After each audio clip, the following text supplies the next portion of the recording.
My name is Sarah Evans, and my dream was simple: to help. After years of feeling adrift, consumed by the superficiality of modern life, I found Hope's Embrace, an international volunteer program lauded for its work in underserved global communities. Their brochures showcased beaming children, dedicated volunteers, and pristine facilities in remote, picturesque locations. It felt like a calling, a chance to truly make a difference in a world that desperately needed it. After a rigorous application process and extensive interviews that probed not just my skills but my dedication to human betterment, I was accepted. My deployment: a remote village nestled deep within a lush, isolated valley far from any major city. The journey was arduous, involving multiple flights, a grueling jeep ride over treacherous terrain, and finally, a short trek on foot. Upon arrival, the village itself was breathtakingly beautiful, a mosaic of simple huts surrounded by vibrant greenery. The local people, initially wary, soon greeted us with shy smiles and open curiosity. The Hope's Embrace compound, though basic, was efficient: a medical clinic, a small schoolhouse, and living quarters for the volunteers. Our team leader, a charismatic and seemingly compassionate woman named Dr. Evelyn Reed, welcomed us with a warmth that felt genuinely reassuring. Everything at first glance was exactly as advertised. I was filled with a profound sense of purpose. Our days were filled with meaningful work, helping to set up mobile clinics, assisting with basic sanitation projects, and teaching rudimentary English in the makeshift school. The villagers, though struggling with limited resources, were resilient and incredibly kind. I connected particularly with a young mother named Lena and her bright-eyed daughter, Anya.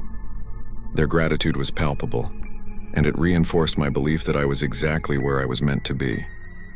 Dr. Reed constantly emphasized the holistic approach of Hope's Embrace: not just medical aid, but community building, education, and long-term sustainability.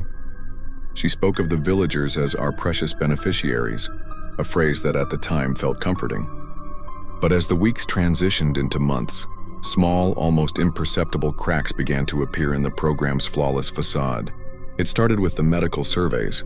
Beyond the routine health checks, there were unusually detailed examinations, often conducted by Dr. Reed herself, focusing on specific individuals, particularly younger women and children.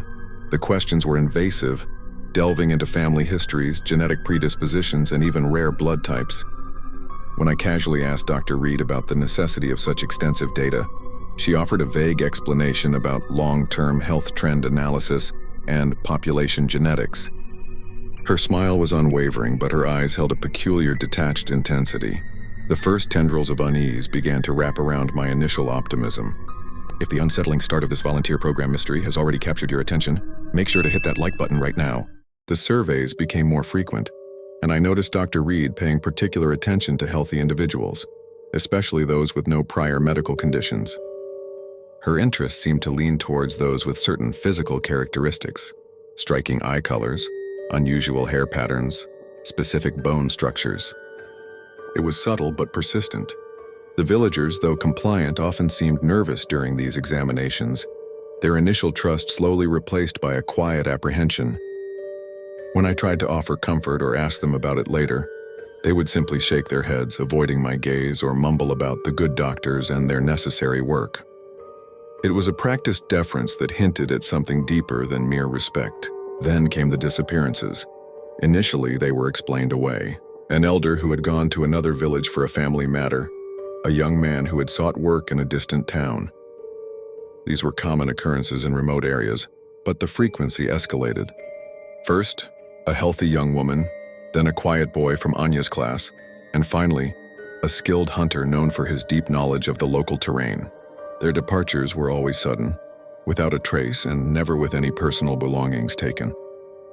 Dr. Reed would calmly reassure us that they had simply moved on or found new opportunities, but her explanations felt hollow, delivered with that same unnerving, placid smile. The villagers, however, grew visibly more agitated, their whispers increasing in intensity. My colleagues, the other volunteers, seemed oddly unconcerned by these events. They dismissed my growing worries as culture shock or overthinking. Their dedication to Dr. Reed bordered on reverence, a blind loyalty that felt cultish. They spoke of her vision, her groundbreaking methods, and the privileged access we had to such important work.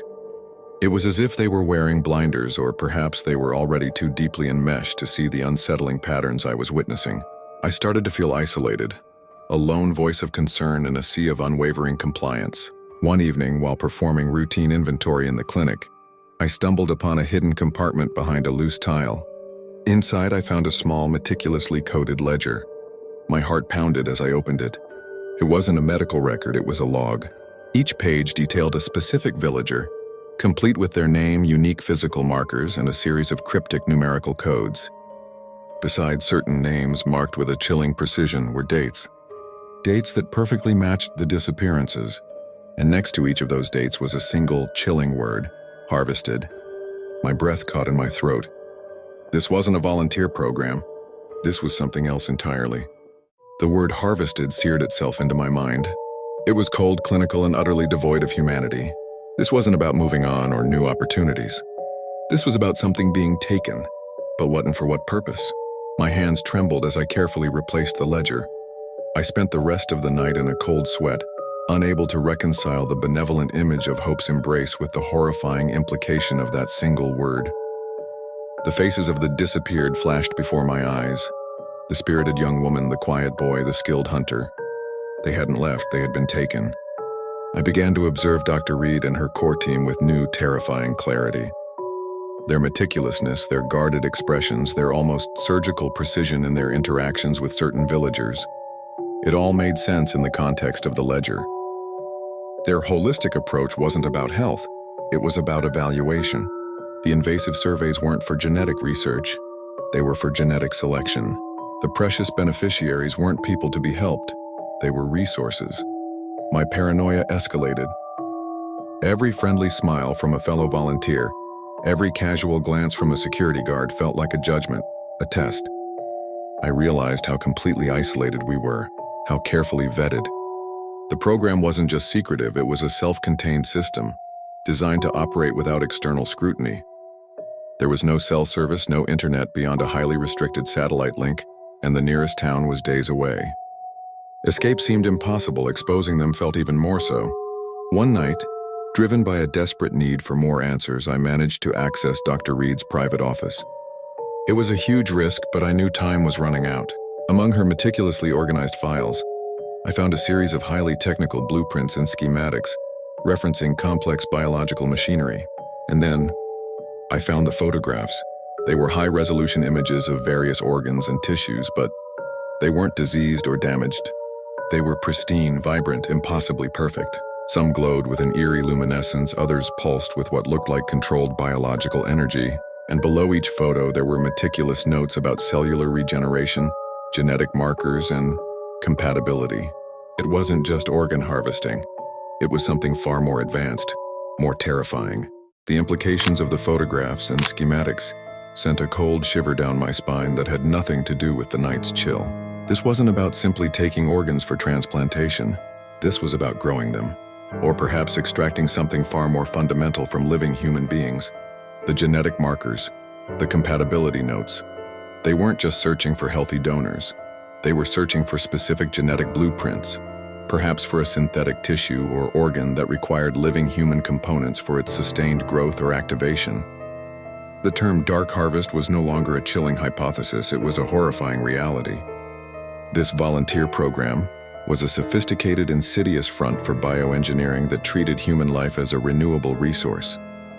I looked at the photos of the pristine, glowing organs, then at the cheerful, naive faces of the villagers in the clinic records. The precious beneficiaries weren't receiving aid, they were the aid. Or rather, their living bodies were. The scale of the deception, the sheer evil masked by such a compassionate facade, was incomprehensible. My mind raced, trying to grasp the full extent of the horror. Was it for black market medical tourism? For super soldiers? For extending the lives of the ultra-rich? The possibilities were endless and equally grotesque. My every interaction with a villager now felt like a betrayal. I saw Lena and Anya, their innocent smiles, and my stomach churned. Were they on the list? Would Anya be one of those harvested for some monstrous experiment? The thought ignited a desperate fire within me. I couldn't just escape, I had to expose them. I had to warn these people. I began to gather evidence, taking discrete photos of the ledger pages with my smuggled, deactivated phone. copying fragments of the schematics, noting down critical dates and names. Every shadow felt like a watchful eye, every creak of the floorboards a warning. I knew Dr. Reed and her inner circle were ruthless. Lena's disappearance was a chilling precedent. They would stop at nothing to protect their secret. My initial plan to escape quietly morphed into a desperate, dangerous mission to bring down their operation, or at least save those I could. The terrifying truth is unraveling, isn't it? If you're on the edge of your seat, let us know. Drop a comment with your thoughts. The opportunity arose during the monthly supply drop. It was the only time external contact was made, however fleeting. My plan was risky. Swap out my deactivated phone for a working one on the supply boat, upload the evidence, and then somehow get myself onto that boat, even if it meant risking my life in the open ocean. I meticulously packed a small bag with the evidence, a few essentials, and a profound sense of dread. As the supply boat's distant horn sounded, I made my move. I crept towards the dock, the weight of the phone in my pocket a tangible reminder of the monstrous secret I carried. Just as I reached the edge of the compound, a hand clamped down on my shoulder. "Going somewhere, Sarah?" Dr. Reed's voice was calm, almost sympathetic, but her grip was like steel. Her eyes, usually so placid, now burned with a chilling intelligence. "We knew you were curious. It's an occupational hazard for bright minds like yours." She led me back to the main building, not to my quarters, but to a sterile, brightly lit room I'd never seen before. It was a small observation chamber, separated by thick, soundproof glass from a much larger, eerily familiar room. Inside, bathed in the same strange, pulsing luminescence I'd seen in the photos, were rows of large, transparent pods. And within each pod, suspended in a nutrient-rich fluid, were perfectly formed human organs, tissues, limbs. Some glowing faintly, others subtly twitching. It was a grotesque living gallery. The dark harvest wasn't just about taking, it was about creating.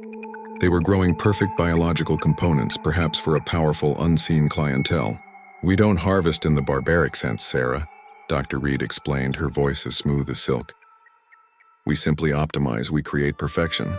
And for that, we need genetic material, unique, untainted genetic material. Your dedication to human betterment makes you an ideal candidate to understand the true scope of our work. And perhaps to become a part of it." She smiled, that same unnerving, placid smile, but this time, it was laced with a triumphant, predatory gleam. I looked at the pods, then back at Dr. Reed, my heart a frozen knot in my chest. The idealism that had brought me here had led me directly into the heart of a nightmare. The door to the observation chamber clicked shut behind me, sealing me within the cold, sterile walls of Hope's Embrace, a program whose true name should have been Humanity's End. If this chilling story of a hidden, sinister volunteer program and a horrifying truth left you speechless, make sure to hit that like button and leave a comment below sharing your thoughts. What do you think was the ultimate purpose of their dark harvest? And if you haven't already, subscribe to Story Shock.